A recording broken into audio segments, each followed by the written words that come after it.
Una de cada 3 dones després de la menopausa tindrà osteoporosi, però també molts homes se'n veuran afectats. Són dades clíniques que afirmen que l'osteoporosi és la malaltia òssia més freqüent en la població. La fractura vertebral és la manifestació més comuna. L'Hospital Clínic ha estudiat els tractaments en relació a aquest tipus de fractures que afecten la columna vertebral. Aquesta fractura és que passa desapercebuda. De fet, menys del 50% de les fractures vertebrals donen símptomes o una persona se n'adona.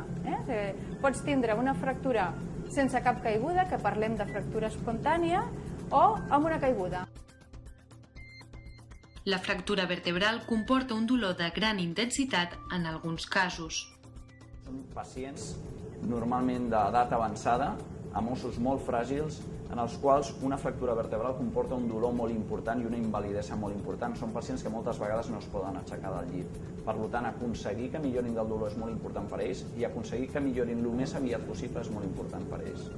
L'estudi realitzat per l'equip de l'Hospital Clínic ha comparat la teràpia conservadora amb una nova pràctica anomenada vertebroplàstia percutània.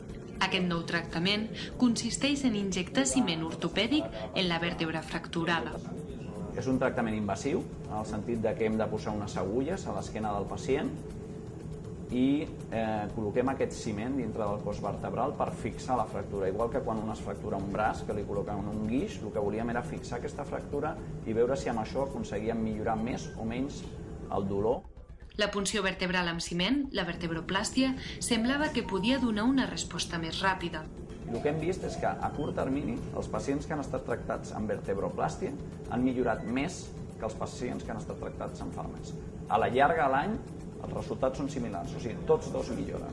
Ara bé, tot i que la vertebroplàstia presenta resultats abans, mostra certes complicacions. Sembla que augmenta el risc de tindre noves fractures, amb el que en aquest moment nosaltres estem analitzant totes les dades per intentar identificar els malalts que seran més tributaris i que funcioni millor aquest tipus de tractament. L'estudi comparatiu entre els dos tractaments va finalitzar l'any 2010, després de 4 anys de recerca.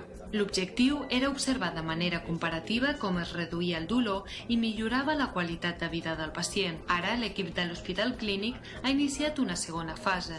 Volen concretar quins pacients corren menys riscos a l'hora d'aplicar la vertebroplàstia, un pas més per millorar el dia a dia dels afectats per una de les malalties òssies més esteses a la nostra societat.